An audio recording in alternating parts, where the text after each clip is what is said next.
Hi, my name is Brittany Cooper and I'm with Labella Studios, and today I just wanted to give you a couple tips on choosing the best tools for you. So it's very easy to go to a salon and receive a fantastic service and then come home and feel frustrated that you can't recreate the same look that they gave you.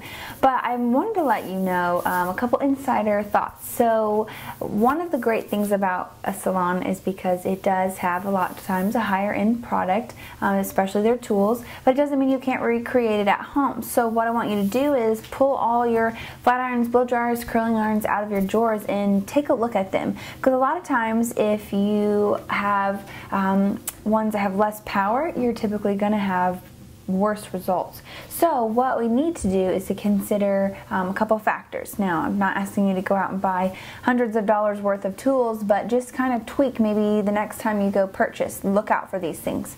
So one of the biggest things that you need to look for is wattage, especially in a blow dryer. A lot of times it's easy to get usually the less expensive, the lower the wattage. So you really need to make sure that you can find one that fits your budget that has a higher wattage. Typically, rule of thumb is go for something a 1300 or above, and that's going to give you a higher amount of power that's going to come from your blow dryer, which is going to cut out blow drying time tremendously, and it's also going to give you a smoother result. And you probably won't believe it until you experience it on yourself, but I have seen great results from simply changing a blow dryer with a higher wattage. With a flat iron, a lot of times something you need to look for is the ability to control the actual heat instead of just a set heat. You really need to be able to control that, because based on your hair type, thickness, fineness, curliness, straightness, you don't want to overheat your hair, or you may need a little extra heat depending on your hair type.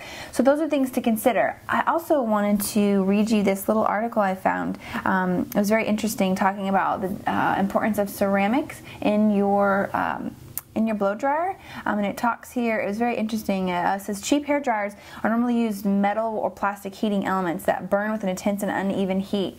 Essentially, they dry your hair by cooking the water out of it, literally boiling it. So it was an interesting perspective that typically with the plastic or metal, it heats through the inside of the hair out, and it needs to be more the outside and then warm up to the inside. It's not going to cook or fry your hair so quickly.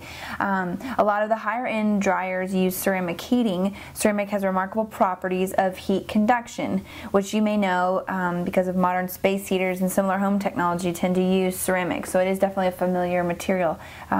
This was an interesting part. It says this is because ceramic produces far infrared heat, which is radiant. It penetrates the hair shaft safely instead of heating it from the outside in, like we just talked about.